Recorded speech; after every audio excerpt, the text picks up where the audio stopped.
Bonjour à tous et bienvenue à ce flash d'information.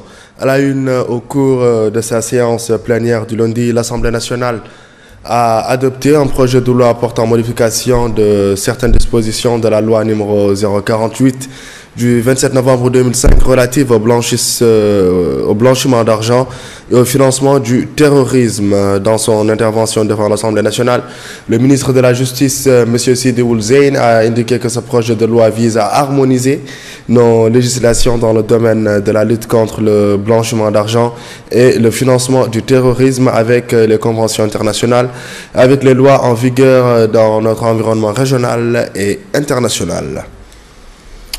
L'école fondamentale de la localité de Tirban relevant de la commune d'Auschwitz vient de bénéficier d'une extension de 3 salles de classe et d'une réhabilitation sur financement de l'Agence nationale Tadammoun pour la lutte contre les séquelles de l'esclavage, à l'insertion et à la lutte contre la pauvreté.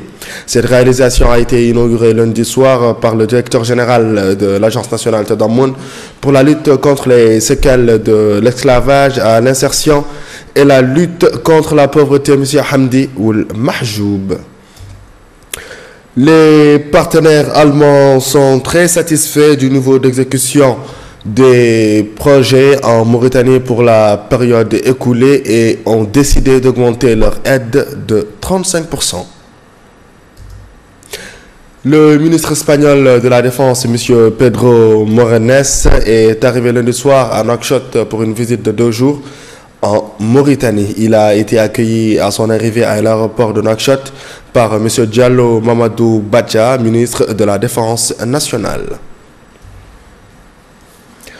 Le sud de Maroc est en deuil. La brusque montée des eaux dans les régions de Guelmine et Ouarzazate ces derniers jours ont tué au moins 32 personnes et provoqué d'importants dégâts. Plusieurs personnes seraient encore portées disparues. Les autorités locales accusent l'administration régionale et le gouvernement marocain de ne pas avoir pris les mesures nécessaires.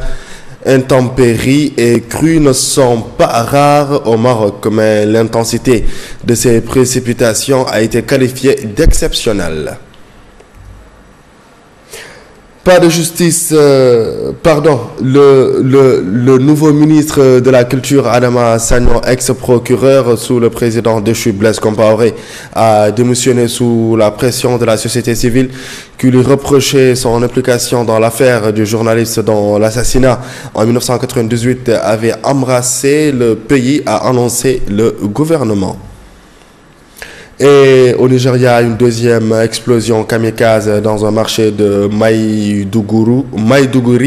L'auteur de ce deuxième attentat serait une femme selon des témoins. Et direction aux USA où les manifestants crient pas de justice, pas de paix dans de nombreuses villes américaines comme à Los Angeles. Des rassemblements ont eu lieu pour dénoncer la décision de ne pas poursuivre le policier qui a tué Michael Brown à Ferguson. Merci à tous et bonne fin de soirée à tous.